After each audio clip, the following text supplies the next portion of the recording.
नमस्कार, India voice की खास पेशकश पूछता है झारखंड में आपका स्वागत है। मैं हूं आपके साथ शिवम सोनी।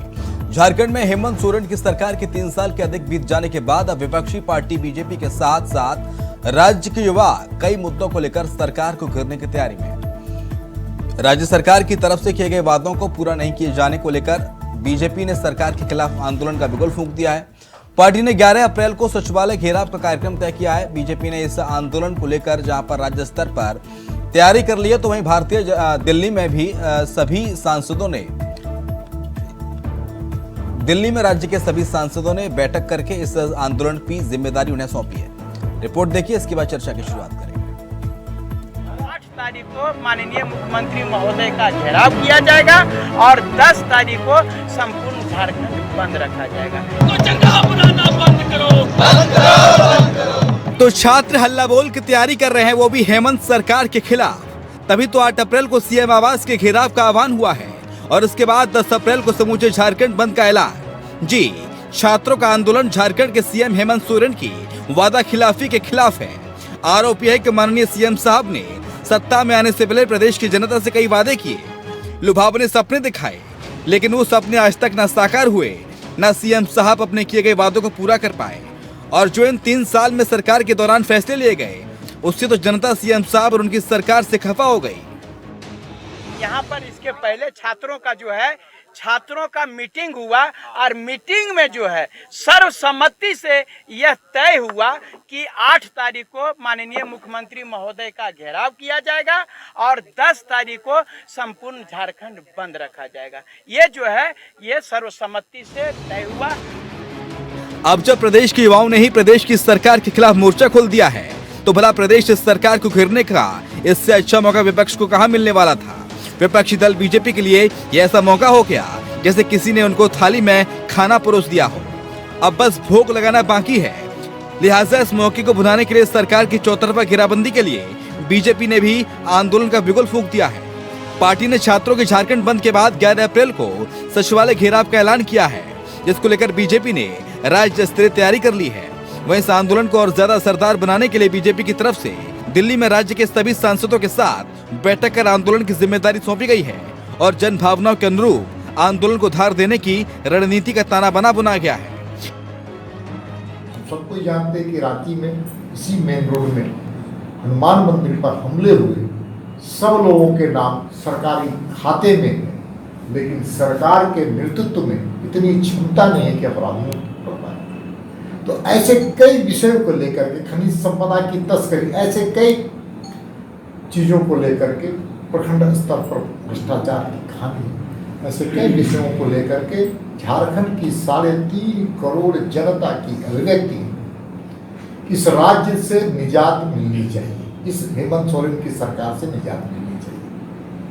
इसलिए भारतीय जनता पार्टी 3.5 करोड़ जनता की अभिव्यक्ति की आवाज़ बनकर के हम सब लोग 11 अप्रैल को डेरा डालो, घेरा डालो और प्रोजेक्ट बिल्डिंग को हम लोग घेराव करने का काम करेंगे। आज की बैठक इतनी ही रही, कल भी सांसदों की बैठक दिल्ली में है, इसी विषय पर सांसदों के साथ भी बैठक। यानी साफ है, रणनीति के आधार पर जहां एक तरफ छात्रों का हल्ला बोल होगा, तो दूसरी ओर बीजेपी सियासी लड़ाई लड़ने के लिए सड़कों पर उतरेगी और आने वाले दिनों में हेमंत सरकार की सांसें फुला सकती है। वैसे तो झारखंड राज्य के गठन के साथ ही आंदोलन का दौर चलता रहा है और कई ऐसे गंभीर मुद्दे हैं जिसको लेकर लगातार आंदोलन होते रहे हैं, लेकिन जिस तरीके से इस सरकार में 3 साल के बाद से अब जाकर नियोजन नीति को लेकर फिर से एक बार सवाल खड़े किए जा रहे हैं और साथ ही साथ गंभीर मुद्दों को लेकर बीजेपी भी सरकार के खिलाफ आंदोलन के मूड में दिखाई पड़ रही है। ऐसे में लगता है कि सरकार के सामने एक बड़ी चुनौती होगी कि आने वाले समय में तमाम मुद्दों से कैसे निपट सकेगी। सहयोगी पिंटू के साथ राकेश कुमार, इंडिया वॉइस, रांची। तो सीएम की वादा खिलाफी से युवा नाराज हैं। क्या चुनाव से पहले मुख्यमंत्री हेमंत सोरेन ने सरकार में आने के लिए जो दावे किए थे झारखंड के युवाओं से, उन दावों पर क्या हेमंत सोरेन सरकार खरी नहीं उतर पाई है? इसी का नतीजा है कि युवाओं ने बिगुल फूंक दिया सरकार के खिलाफ और लगातार प्रदर्शन युवा कर रहे हैं। हमने देखा किस तरह से विधानसभा घेराव युवाओं ने किया, हालांकि लाठियां भी उन पर तोड़ी गईं, लेकिन अब तैयारी है 8 अप्रैल को सचिवालय को मुख्यमंत्री के आवास को घेरने की और मुख्यमंत्री आवास के घेरने के साथ साथ 10 अप्रैल की रणनीति है कि झारखंड बंद करेंगे झारखंड के युवा। लेकिन इसके साथ साथ प्रदेश भर में युवाओं को अलग अलग जो छात्र संगठन हैं उनका भी समर्थन मिल रहा है। बीजेपी ने बैठक करके राज्य स्तरीय तैयारी कर ली है। आंदोलन के लिए सांसदों को जिम्मेदारी सौंपी गई है, यानी कि युवाओं के साथ साथ विपक्ष भी इसमें प्रदर्शन में साथ रहने वाला है। तो क्या चक्रव्यूह में फंस गए सीएम सोरेन? इस चक्रव्यूह से हेमंत सोरेन आखिर कैसे होंगे पार, यह है एक बड़ा सवाल।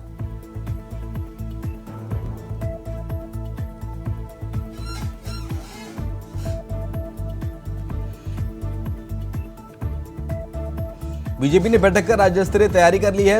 इसके साथ साथ 11 अप्रैल को सचिवालय का घेराव, यानी कि 8 अप्रैल को मुख्यमंत्री हेमंत सोरेन के आवास का घेराव, 10 तारीख को झारखंड बंद और 11 अप्रैल को सचिवालय का सेक्रेटरिएट का घेराव करने की बात झारखंड के युवाओं ने कही है।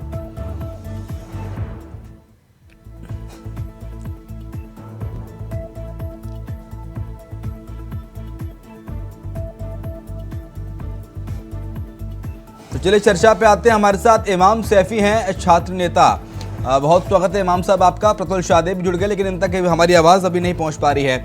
इमाम सैफी साहब, सरकार के खिलाफ मोर्चा खोल दिया है झारखंड के युवाओं ने। आप नाराज हैं सरकार से, क्या नाराजगी है सर आपकी? एक बताएं तो ये खुदा तो बता सकते थे, या अनेकों है सर। पीड़ा जो है ना, जैसे झारखंड बने 22 साल हो गया और सभी राजनीतिक पार्टियों ने बारी बारी से ठगा है, लूटा है, ये तो जग जाहिर है। परंतु सबसे ज्यादा निराश अभी हम लोग हताश हैं वर्तमान सरकार से। वो युवा सरकार, मुख्यमंत्री हेमंत सोरेन को हम लोगों ने, मुख्यमंत्री रघुवर दास पूर्व मुख्यमंत्री, उनको हम लोगों ने हटा करके इनको लाया था कि युवा होंगे और अबुआ हो गए, झारखंड का होगा, अबुआ आ जाएगा। अबुआ आ जाएगा तो हम लोगों के हित में काम होगा। ज्यादा उम्मीद जेएमएम और कांग्रेस का जो ये गठबंधन सरकार था, हम लोगों को बहुत ज्यादा उम्मीद था, बहुत ज्यादा खुशियां मनाए थे। तो ये जो है कोई काम नहीं हो पाया, ना रोजगार मिला, ना भत्ता मिला, ना कोई भी प्रकार का, न स्थानीय नीति बना, ना नियोजन नीति बना, ना तमाम प्रकार की पेंडिंग जो रिजल्ट था उसको मिला, ना जो है तमाम जो संगठन थे जैसे कि अनुबंध कर्मी, वो लोग भी ठगा। नहीं, आप कह रहे हैं सैफी साहब कि आपकी नाराजगी सिर्फ सोरेन से नहीं है। पिछले 22 साल में जितने भी सरकारें झारखंड में रही, चाहे शिबू सोरेन की, रघुवर दास की, बाबूलाल मरांडी की, आपकी सभी सरकारों से नाराजगी है? बिल्कुल सभी सरकारों से नाराजगी है, परंतु अभी हम लोग आवाज उठाते हैं। अभी वर्तमान में जो सरकार होता है तो उसी से ज्यादातर बनता है कि सवाल करना। अगर हम पहले सरकार जब 22 साल में करीब 16 साल तक बीजेपी और आजसू ने लूटा है सर, इतना लूटा है कि झारखंड को सबसे ज्यादा अमीर राज्य को कंगाली के कगार में धकेल दिया। और उसके बाद अभी वर्तमान सरकार जो है खून चूसने के लिए लग गई है। कांग्रेस और ये बीजेपी की सरकार अब खून भी चूस रही है। बताइए, सबसे अमीर राज्य है सर, और यहाँ 70%, 72% महिलाओं में खून की कमी। ये खून लगता है यही पार्टी, यही नेताओं ने चूसा है। ठीक है, प्रतुल शाहदेव, मेरी आवाज आप तक आ रही है सर? प्रतुल शाहदेव जुड़ा है बीजेपी पार्टी, ये देखिए। प्रतुल जी की आवाज हम तक नहीं आ पा रही है। इमाम सैफी, अभी मैं आप ही के पास लौटूंगा। तो आपने जो रणनीति बनाई है, योजना बनाई है कि 8 तारीख को आप मुख्यमंत्री आवास का घेराव करेंगे, 10 तारीख को आप झारखंड बंद करेंगे और 11 तारीख को सेक्रेटरिएट का घेराव करेंगे। पूरी रणनीति क्या है युवाओं की? किन किन छात्र संगठनों का साथ मिल रहा है युवाओं को? बिल्कुल, राजनीति के साथ साथ सेंगल अभियान, हम लोग का तमाम झारखंड यूथ एसोसिएशन और झारखंड स्टूडेंट यूनियन, और अभी दुमका में हम लोग हैं, और दुमका से पाकुड़ गए। पाकुड़ का जो संगठन है, पाकुड़ के केकेएम कॉलेज और तमाम कॉलेज के संगठन जो है, छात्र नायकों से अभी लगातार हम बात कर रहे हैं सर। अभी संथाल परगना के दौरा है, जो संथाल बंदी हुआ था उसका मुबारकबाद भी दे रहे हैं और तमाम लोगों से सहयोग भी मांग रहे हैं, क्योंकि सबका मुद्दा तो एक है। पूरा झारखंड इस बार जो गोलबंद है, और तमाम संगठनों का नाम लेंगे तो करीब अभी हम लोगों को संपर्क में 100 से ज्यादा संगठन आ चुका है। अभी देखिए, छात्र संगठन, आदिवासी छात्र संगठन सुशील उरांव के नेतृत्व में जो रांची से है, उसका भी बयान कल आ गया, वो भी साथ में है। और तमाम सेंगल अभियान जो चलाते हैं आपका सालखन मुर्मू जी, वो उनका भी समर्थन है। 10 तारीख जो झारखंड बंद है वो ऐतिहासिक होने वाला है। इस तरह से भारत का पहला आंदोलन होगा सर, तो छात्र लोग विशुद्ध रूप से करेंगे। इसमें किसी भी पार्टी का कोई हम लोग समर्थन नहीं लेना चाहते हैं, क्योंकि इसलिए कि अब जो है छात्र जो है अपने दम पर ही जो करना चाहेंगे, क्योंकि इस बार जो है बार बार सभी पार्टियों ने ठगा है, इसलिए भरोसा अब उठ गया है। अगर किसी पार्टी का समर्थन भी मिलता है और वो यदि व्यक्ति कोई आकर समर्थन करना चाहते हैं तो व्यक्तिगत रूप से आकर करेंगे, क्योंकि ये पार्टी की लड़ाई नहीं है, ये माटी की लड़ाई है, माटी अस्तित्व की लड़ाई है। खतियान आधारित स्थानीय नीति का हम लोग का मांग है और नियोजन नीति का मांग है, और उसके बाद उम्र में छूट मिलना चाहिए और सिलेबस जो है झारखंडियों के हित में होना चाहिए सर। और जानते हैं एक मांग हम लोग का बहुत महत्वपूर्ण है कि एक ऐसा कानून बनाया जाए, भ्रष्टाचार निरोधक कानून बनाया जाए, ताकि भ्रष्टाचार होता है, पारदर्शिता का कमी होता है यहाँ पर, और परीक्षाएं जो है कोई अंक नहीं जारी किया जाता है, 4 साल 5 साल। बीजेपी आपके साथ प्रदर्शन में साथ आ रही है, तो बीजेपी की जो साथ आना है आप स्वीकार करेंगे, क्योंकि आपकी नाराजगी तो बीजेपी से भी है। हाँ, बीजेपी देखिए वो जो है 2016 की, वास्तविक में देखिए तो टेक्निकल में जाइएगा तो मैं कहना चाहूंगा कि 2016 वाली नीति, 16 से पहले वाली नीति, तो उस समय 1 से लेकर लगभग देखा जाए तो 16 तक बीजेपी ज्यादातर शासन किया है, तो कैसे हम वो 60 क्यों आ रही, वही 60-40 है जो 2000 से 2016 तक लागू था और उसी के द्वारा होता था, तो उसके विरोध में ये कैसे आ रही है। ये कह सकते हैं कि वो गलती हुआ था हमारा, उस गलती का प्रायश्चित करने के लिए यदि आ रही है तो अलग बात है, लेकिन वो मैं तभी स्वागत करूंगा। हम बात किए हैं अपने साथियों से कि वो पार्टी का झंडा वो नहीं लेकर आए, वो व्यक्तिगत माटी की लड़ाई में हमारा साथ देंगे तो हम तमाम उन लोगों का साथ हैं सर। ऐसा नहीं है कि ये मुद्दा हमारा ही है। हम प्रतुल शाहदेव से जान लेते। प्रतुल शाहदेव, पार्टी का झंडा लेके नहीं आए, अगर आप युवाओं के प्रदर्शन में शामिल होंगे, शरीक होंगे, तो पार्टी का झंडा नहीं, माटी के नाते आए, और अगर प्रायश्चित करना हो अपने पुराने कर्मों का तभी आए, ऐसा कह रहे हैं छात्र नेता इमाम सैफी। शिवम जी, मुझे ये समझ में नहीं आ रहा कि किसने कह दिया कि हमारे जो कार्यकर्ता है वो पार्टी के झंडे के साथ आएंगे। देखिए, छात्रों के साथ हम नैतिक रूप से पूरे तरीके से हैं, क्योंकि सच में इनके साथ अन्याय हुआ है। और जहां तक बात 1932 के खतियान की है, तो मेरे साथ जो छात्र नेता है वो मैं देखता हूँ हर एक क्षेत्र में वो काफी एक्टिव रहते हैं। छात्र आंदोलन को जो एक सामूहिक नेतृत्व कर रहा है उसमें एक है, तो इन्हें अच्छे से याद होगा कि जो 1932 का खतियान था, सबसे पहले भारतीय जनता पार्टी की बाबूलाल मरांडी के नेतृत्व वाली सरकार ने इसे 2002 में इंट्रोड्यूस किया था, लेकिन उच्च न्यायालय में अभी जो एडवोकेट जनरल है उसी समय उच्च न्यायालय में वो चले गए थे इस नीति के खिलाफ। तो देखिए, सरकार के कथनी और करनी का अंतर। आज एडवोकेट जनरल उसी व्यक्ति को बनाया है जिन्होंने 1932 के खतियान को लागू करने के खिलाफ 2002 में मुकदमा लड़ा था। उस समय हाईकोर्ट ने इसे निरस्त कर दिया था और कहा था कि इसमें बहुत सारे आपको चेंजेस करने हैं, तब लाने होंगे। तो ये जो सरकार 1932 का खतियान लेकर आई, ये किस आधार पर लेकर आई? ये तो सिर्फ सिंपल एक राजपत्रित आदेश से, एक सरकारी आदेश से ये जारी हो सकता था। ये भूल भुलैया में क्यों फंसाया? और ये 60-40 वाली जो नीति है ना, तो 2016 के पहले हमारी सरकार जब आई थी 2017 के समय में, रघुवर दास जी ने 24 जिला में फ्रीज कर दिया था वहां के लोकल लोगों के लिए। ठीक है, हम लोगों को जो उस समय कट ऑफ डेट ठीक लगा था 1932, हम लोगों ने एक बार किया था, उच्च न्यायालय ने रोक दिया, हम लोगों ने 1985 फिर दिया।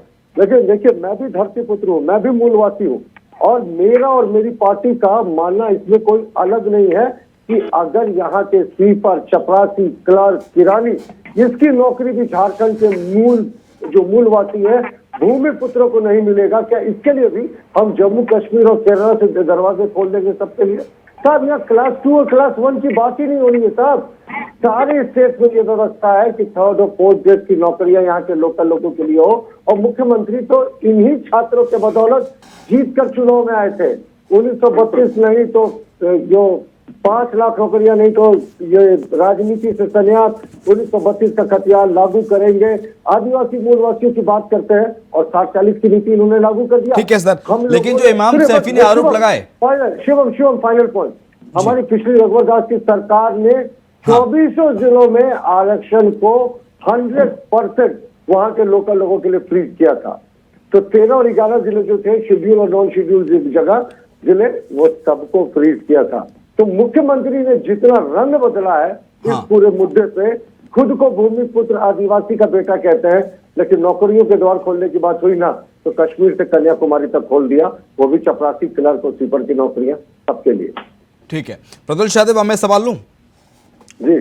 प्रतुल जी, अभी जो आरोप लगाए इमाम सैफी ने, वो कह रहे हैं कि 22 साल हो गए झारखंड को बने, और जब से जितनी भी सरकारें रही, शिबू सोरेन, बाबूलाल मरांडी, रघुवर दास, हेमंत सोरेन, इन तमाम सरकारों ने युवाओं के हितों का ध्यान नहीं रखा। नहीं देखिए, मैं अब वो छात्र नेता है और छात्रों के मन में उबाल है, तो मैं उनकी भावना का सम्मान करता हूँ, मैं उनकी बात पर कोई टिप्पणी नहीं कर रहा।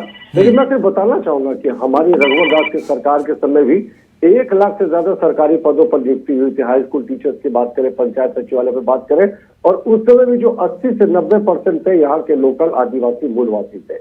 और जो बाबूलाल मरांडी जी के शासनकाल की बात करते हैं, तो मैंने आपको पहले भी एक्सप्लेन किया कि 1932 का खतियार जो बिहार का लास्ट गजट नोटिफिकेशन था, वो हम लोगों ने लागू किया था, लेकिन मौजूदा एडवोकेट जनरल ही उसके खिलाफ चले गए थे। तो ये सरकार का यही विचित्र किस्सा है। देखिए, ये आदिवासी मूलवासी की बात करते हैं, लेकिन जब इनको राज्यसभा भेजना होता है ना, तो इनको केडी सिंह और त्रिपाठी और तिवारी, पता नहीं कितने बड़े बड़े नाथवानी जैसे थैलीशाह जो है वो याद आ जाते हैं, आर के आनंद याद आ जाते हैं।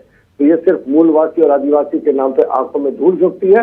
हम मुख्यमंत्री जी से अपील करते हैं कि 1.5 वर्ष का समय आपके पास भीतर बचा हुआ है, वो लास्ट 1 वर्ष आपका चुनाव के मंथन में जाएगा, लोकसभा चुनाव भी 1 वर्ष से कम समय में हो जाएगा। 2-4 महीने जो बचे हुए हैं ना ठीक से काम करने में, इसमें आप यहाँ के 1932 आधारित जो स्थानीय नीति है उसको लाए और सारे चेक्स एंड बैलेंस करके लाए ना साहब। आपके पास एडवोकेट जनरल है, लॉ सेक्रेटरी है, क्यों ऐसे नीति को लाते हैं जिसको हाईकोर्ट स्टे कर देती है, जिसको गवर्नर कहते हैं कि कानून सम्मत नहीं है। अगर इतने सारे लॉ ऑफिसर्स होने के बाद भी अगर आप कानून सम्मत चीजें नहीं ला रहे ना, तो इसका अर्थ है आप करना ही नहीं चाहते हैं। आप नहीं चाहते यहाँ का आदिवासी का बेटा का विकास हो। ये विकास का दायरा सिर्फ और सिर्फ सोरेन परिवार तक सीमित हो। यहाँ के आदिवासी मूलवासी एक बार समझदार हो जाएंगे, पढ़ लिख कर आगे आ जाएंगे ना, तो वो अपना सोच समझ के वोट देंगे। माननीय मुख्यमंत्री जी को लगता है ये मंजूर नहीं।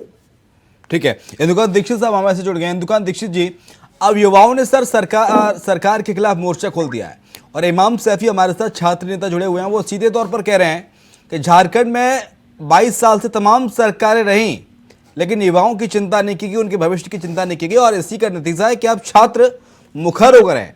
झारखंड के जो छात्र नेता हैं, युवा हैं, वो मुखर हो गए हैं और सरकार के खिलाफ मोर्चाबंदी की तैयारी में है। तो युवाओं के इस विरोध प्रदर्शन को सर आप कैसे देखते हैं? जी शिवम जी नमस्कार, प्रतुल जी को और इमाम जी को भी मेरा नमस्कार जी। शिवम जी, ये स्थितियां जो हैं उसके कारण यही है कि छात्र, युवा या जनता अपने अधिकारों या अपने कल्याण के लिए कभी एकजुट नहीं रहे, हाँ। कभी सचेष्ट नहीं रहे। नहीं तो यहाँ पे तो आल झारखंड स्टूडेंट्स यूनियन के नाम पे पार्टी है एक प्रमुख, और झारखंड मुक्ति मोर्चा का भी छात्र राजनीति और आंदोलन से ही जन्म हुआ है। भाजपा में भी तमाम जितने भी कार्यक्रम होते हैं वो कैडर बेस्ड होते हैं, लेकिन जनता जब वोट देती है ना शिवम जी, तो वो ये देखती है कि ये आदिवासी हैं, ये गैर आदिवासी हैं, ये अगड़े हैं, ये पिछड़े हैं, ये यादव हैं, ये ब्राह्मण हैं। और आप देखेंगे जितना भी पैटर्न चुनाव में ये रोजगार या ये नियोजन नीति, अगर ये मुद्दे बना पाते युवा या छात्र नेता इमाम सैफी जैसे, जो आज आंदोलन के लिए सड़क पे आ रहे हैं, इन्हें चुनाव में इस मुद्दे को लेकर खड़े होना चाहिए और जनता को जागृत करना चाहिए, अपने परिवारों को करना चाहिए कि आप वोट दीजिए तो नियोजन नीति पर दीजिए, आप वोट दीजिए तो ईमानदार रोजगार परख लोगों पर को दीजिए। लेकिन उस राजनीति को छोड़कर ये लोग भी, ये युवा वर्ग भी कहीं न कहीं बरगला लिए जाते हैं और वो तमाम जाति और अगड़े पिछड़े आदिवासी गैर आदिवासी के आधार पर वोट देते हैं। उसके बाद 5 साल भटकते रहते हैं, कोई उनको पूछता नहीं है। जी बिल्कुल सही बोल रहे हैं। ठीक है, लेकिन इमाम सैफी साहब, ऐसे आरोप लगते रहे कि कांग्रेस की शह पर, माफी दीजिएगा, बीजेपी की शह पर युवा ऐसे इस तरह से आक्रोशित हैं और सरकार के खिलाफ मुखर हो रहे हैं। इन आरोपों में कितनी सच्चाई है?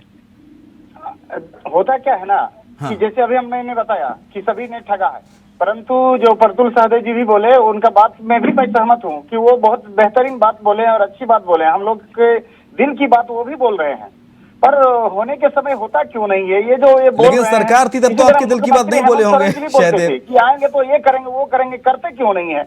और सर जो अभी बोले एक प्रवक्ता, माफ करिएगा उनका नाम अभी मेरे याद नहीं है, परंतु मैं उनका बोलना चाहूंगा कि वो भी काफी अच्छे, काफी हद तक वो अच्छा बोले। लेकिन इंदुकांत दीक्षित ही वरिष्ठ पत्रकार है हमारे साथ, प्रवक्ता नहीं, इंदुकांत दीक्षित है वरिष्ठ पत्रकार।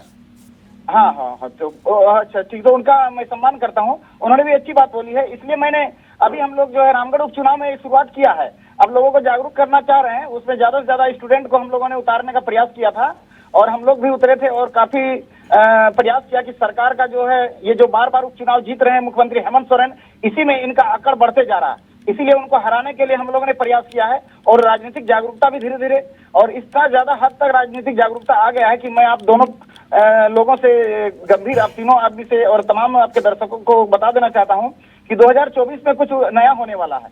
यहाँ पर अब जो है विकल्प खोज रहा है, सभी तरह से चारों तरफ से आवाज आ रहा है कि अब विकल्प होगा।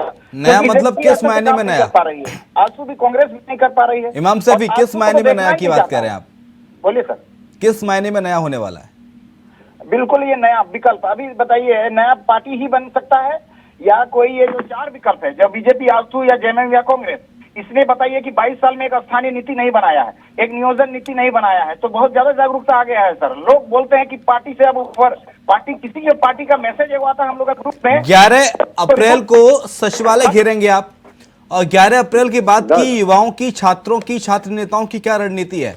क्योंकि 8 तारीख को आप मुख्यमंत्री आवास का घेराव, 10 तारीख को झारखंड में और 11 तारीख को सेक्रेटरिएट, उसके बाद 11 तारीख को हमारा घेराव है सेक्रेटेरिएट का। जी बिल्कुल जी। हम लोग का 2 ही कार्यक्रम है।